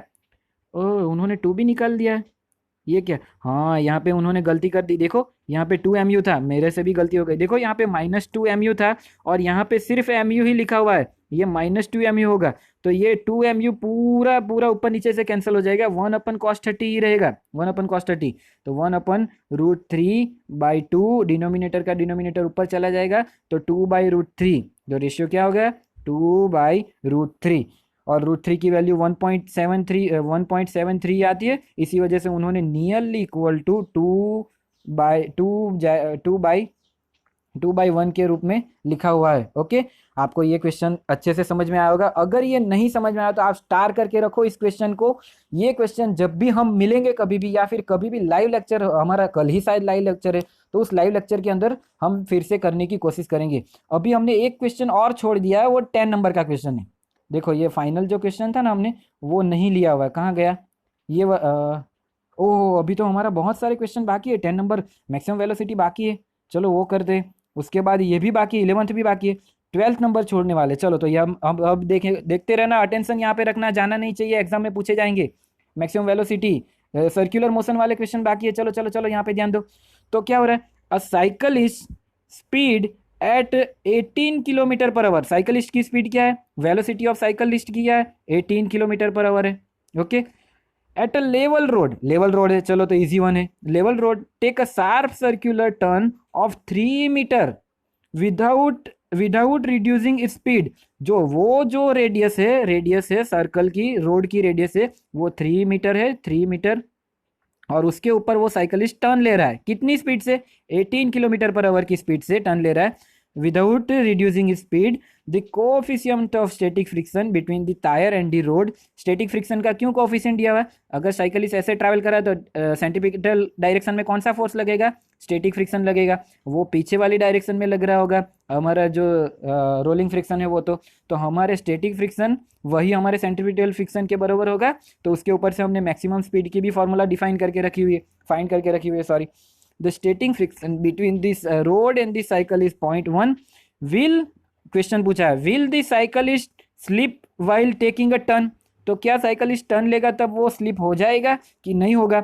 अगर हमारे जो साइकिलिस्ट की स्पीड है v, वो अगर लेस देन हुई मैक्सिमम स्पीड से, मैक्सिमम स्पीड मीन्स व्हाट? ये टर्न लेने के लिए मैक्सिमम स्पीड कौन सी होनी चाहिए? वो किसके ऊपर डिपेंड है? म्यू एस आर और जी के ऊपर, हमें म्यू एस पता है, हमें रेडियस भी पता है, हमको जी भी मालूम है, तो उसके ऊपर से अगर हम वी मैक्सिमम फाइंड करेंगे, अगर वो वी मैक्सिमम जो है वो वी से ज़्यादा हुआ, हमारा जो साइकिलिस्ट जा रहा है उस स्पीड से ये वी मैक्सिमम ज़्यादा है, तो स्लिप नहीं करेगा, आसानी से चला जाएगा। बट अगर हमारे वी की स्पीड, हमारे साइकिलिस्ट की स्पीड बढ़ गई वी मैक्सिमम से भी ज़्यादा, तो वो स्लिप करके बाहर चला जाएगा। चलो, तो हमको क्या करना है मालूम पड़ गया। तो उन्होंने पहले जो साइकिलिस्ट की स्पीड है ना 18 किलोमीटर पर आवर, वो मीटर पर सेकंड में डिराइव करके रही है, किलोमीटर की जगह पे मीटर में 1000 और आवर की जगह पे सेकंड में 3600, तो ये आंसर आएगा 5 मीटर पर सेकंड। तो हमारी जो मैक्सिमम स्पीड है, वो 5 मीटर पर सेकंड से ज़्यादा होनी चाहिए। वो कम हो गई तो साइकिलिस्ट की स्पीड तो ये है, साइकिलिस्ट स्लिप कर जाएगा। साइकिलिस्ट की स्पीड 5 मीटर पर सेकंड है। The maximum safe speed for level track is given by v is equal to v maximum is equal to under root are G. Mu S भी हमको दिया हुआ है, are भी दिया हुआ है 3 रेडियस और जी की वैल्यू 9.8। वो सारी करके हम जो वैल्यू फाइंड करेंगे वो आ रही है हमारी, आप कैलसी में कर लेना ये सब। वो जो आंसर आ रहा है वो हो रहा है 1.714 मीटर पर सेकंड। और हमारी जो ये v मैक्सिमम आई और वो जो साइकिलिस्ट की स्पीड थी 5 मीटर पर सेकंड, तो हम क्या देख सकते हैं, v मैक्सिमम हमारी लेस देन है साइकिलिस्ट की स्पीड से।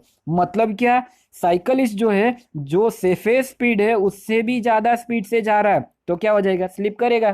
क्वेश्चन का आंसर मिल गया, स्लिप करेगा कि नहीं करेगा, तो करेगा। देखो यहाँ पे लिखा हुआ V cyclist is greater than V maximum, hence the cyclist slip from the path. Okay, चलो नेक्स्ट देखते हैं। ये कौन सा है, सर्कुलर मोशन वाली थियरी। लास्ट वीडियो में मैंने सर्कुलर मोशन की कैलकुलेशन करके दिखाई। ये कहाँ से इक्वेशन है आपको पता चलना चाहिए। ओके, ये इक्वेशन कहाँ से बना आपको पता चलना चाहिए। चलो अब नेक्स्ट करते हैं हम, नेक्स्ट क्वेश्चन। हाँ भाई, अभी जो एंगल पे होगा ना, इंक्लाइंड एंगल पे, वो वाला, ये हमारा लास्ट क्वेश्चन है।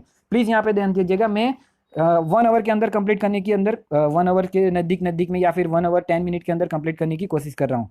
चलो, a circle track a circle race track of radius 300, चलो आर मिल गई, is banked at the angle of 15 degree, theta मिल गया।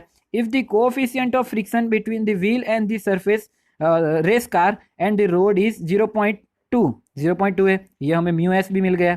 What is the optimum speed, optimum speed की फॉर्मूला देखो, यहाँ पे सारी फॉर्मूला लिख के रखी हुई है। कैसे फाइंड होगी ऑप्टिमम स्पीड, ये जो मैक्सिमम स्पीड है उसके अंदर वियर एंड टीयर नहीं हो रहा है, ऐसा समझेंगे तो हमें mu s is equal to 0 लेना है। Mu s is equal to 0 होगा तब ये फॉर्मूला डिराइव होगी, v zero is equal to under root are g tan theta.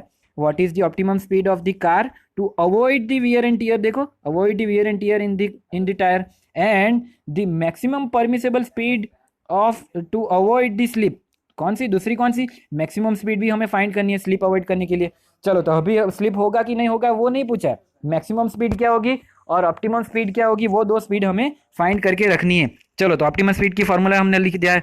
Are की वैल्यू क्या है 300, जी की वैल्यू क्या लिखी हुई है 9.8, 10 15 डिग्री। 10 15 डिग्री आप देख लेना एक बार, हर बार ये फिजिक्स के कैलकुलेशन में आ ही रहा है। 10 15 degree is equal to 0.2679। Okay, ये समझ में आ रहा है। Then V zero is equal to under root 787.626, ये हो गई हमारी ऑप्टिमम स्पीड। यहाँ पे ध्यान रखिएगा, मैं थोड़े स्पीड में जा रहा हूँ क्योंकि ये इजी वन है, हमको इक्वेशन पता है, इक्वेशन के अंदर डेटा इनपुट करना है। चलो, दूसरा ढूंढते v max. Then v max is what, v max is equal to under root are g, box के अंदर mu s plus tan theta अपन 1 minus mu S into tan theta. ये कहाँ से, आपको लास्ट वाला लेक्चर देखना है। लास्ट वाले लेक्चर के अंदर मैंने ये दोनों फार्मूला डिराइव करके रखी हुई है। अगर आप लास्ट वाला लेक्चर अभी नहीं दिखाए तो ये आपको, ये दो फार्मूला आपको नहीं पता चलेगी कहाँ से आ रही है। चलो, फिर डेटा तो दिया हुआ है, आर 300, जी 9.8, म्यू एस भी हमें दिया हुआ था, कहाँ पे, ये रहा 0.2, तो ये हमने 0.2 भी लग दिया। 10 15, 1 माइनस म्यू एस इंटू 10 15, ये सारे डेटा इनपुट करोगे तो ये हो जाएगा। आपको ये याद रखना है, रूट के अंदर से आप अगर डायरेक्ट वैल्यू आ रही है, नंबर आ रहा है, तो रूट डायरेक्ट निकाल सकते हो। पर अगर 10 टू दी पावर आ रहा है तो 10 टू दी पावर जो है वो ऑड नंबर नहीं होना चाहिए, वो इवन नंबर ही होना चाहिए। अगर यहाँ पे पावर इवन नंबर नहीं है तो आप रूट नहीं निकाल सकते हो, पहले इवन नंबर में लाओ। ज़्यादा है तो कम करो, कम है तो ज़्यादा करो, कुछ भी करो, इवन नंबर बनाओ, उसके बाद ही उसके रूट निकालना है। तो ये जो मैक्सिमम स्पीड है वो हो जाएगी 38.1256। ओके, तो ये हमारी मैक्सिमम स्पीड की फॉर्मूला ये है, उसके अंदर डेटा इनपुट करके। आपको लग रहा होगा ये क्वेश्चन थोड़ा हार्ड वन है, पर मैं बता दूं ये क्वेश्चन अभी तक आने वाले सारे क्वेश्चन में सबसे इजी वन था। क्योंकि अंदर दोनों फार्मूला हमको मालूम होनी चाहिए। हमको ये दो फार्मूला मालूम है तो अंदर सारे डेटा दिए हुए, कुछ भी अलग से नहीं करना है, every data is given in the question. Okay, now चलो, तो ये हो गया हमारा। अभी लास्ट वाला क्वेश्चन हम क्यों छोड़ रहे हैं, क्योंकि इसके अंदर है ना फ्री बॉडी डायग्राम के ऊपर से डिफाइन करना है, आपको एक्सप्लेन ज़्यादा करना है, ये थियोरिटिकल क्वेश्चन ज़्यादा है, तो ये वाला क्वेश्चन अभी छोड़ रहे हैं। जब भी हम मिलेंगे या फिर लाइव लेक्चर करेंगे तो अगर मेरे से लगता है कि अभी करवा लेना चाहिए तो हम वो तब कर लेंगे। ओके चलो then okay. Hello, are you there? Are you there? अभी भी आप वहां पे ही हो? तो हमने क्या किया, सारे कैलकुलेशन, एक्सप्लेनेशन सब कुछ किया। तो होप सो कि आपको बोरिंग नहीं हुआ होगा, होप सो आपने ज्यादा अटेंशन दिया होगा। ओके, क्योंकि ये इल्यूस्ट्रेशन एक बार पढ़ लिए तो वो एग्जाम में पूछे जा सकते हैं, फिर से देख लेना अगर कम अटेंशन दिया था तो। ओके, तो यहाँ पे हमारा थियोरिटिकल और इल्यूस्ट्रेशन वाला चैप्टर खत्म होता है। नेक्स्ट लेक्चर के अंदर शायद हमारा लाइव वीडियो लेक्चर है, तो लाइव वीडियो लेक्चर है तो फिर यहाँ पे ही कैलकुलेशन करेंगे। तो एक्सरसाइज वाले लेक्चर के अंदर हम सारे इल्यूस्ट्रेशन सॉरी एक्सरसाइज जितनी भी हो सकती है लाइव वीडियो में यहाँ पे ही कैलकुलेशन करेंगे। चलो तो फिर मिलते हैं।